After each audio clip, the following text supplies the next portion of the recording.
our self-assessments, we wanted to ask ourselves these questions, right? Mm-hmm. You asked yourself each of these. I clearly identified this and that. So if I did one of these and I would ask myself, did I clearly identify what was your animal? Orcas. How orcas have individual behavior. I would think about what just the individual is doing outside of the group, or even within the group, which is by itself. And then I would write that behavior. Is that what you kind of did? I tried to, but I didn't really like everything that I looked up. They were all like together. Right, and I see that you put, I believe I need more help on this section when it comes to certain species.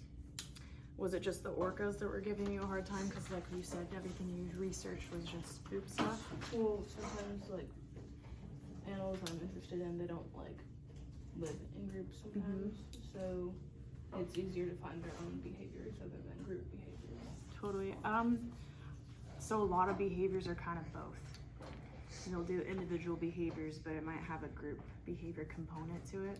But if you did, like say deer, an individual behavior could be like a buck rubbing its antler velvet, you know, like the fuzzy stuff on a tree. That's an individual behavior that has nothing to do with group survival, right? But it's a behavior that's promoting survival for the individual because they sharpen his antlers up for sparring with other males later, right? Does that make sense?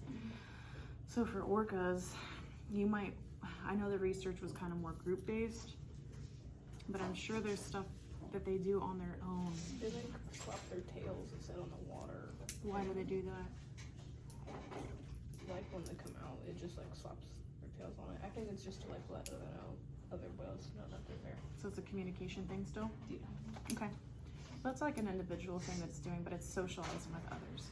Yeah. So those are the questions you want to ask yourself when you're working through it. So maybe orcas was just a toughie and you would have had to do more research on that one. But you see the thought pattern that's going on? Okay.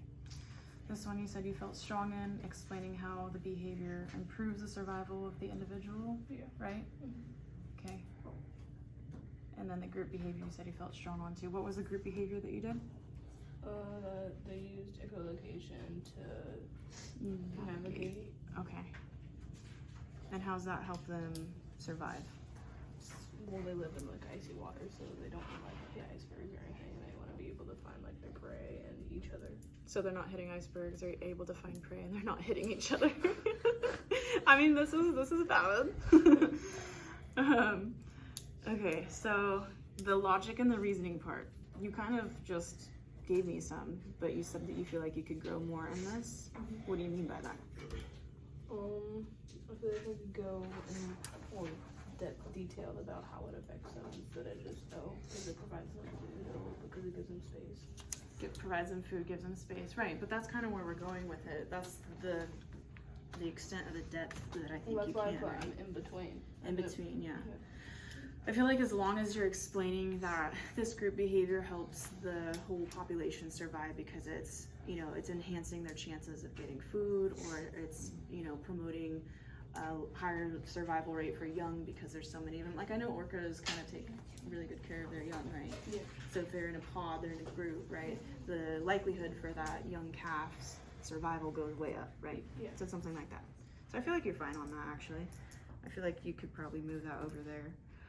And then this one, just maybe more research, maybe asking yourself more questions, and maybe the species was just a little bit harder because they really are, I mean, for what I know about orcas, it seems like they're in a pod for most of the time, but I'm sure there's individual behaviors that we could find out there and describe, just like with the deer example.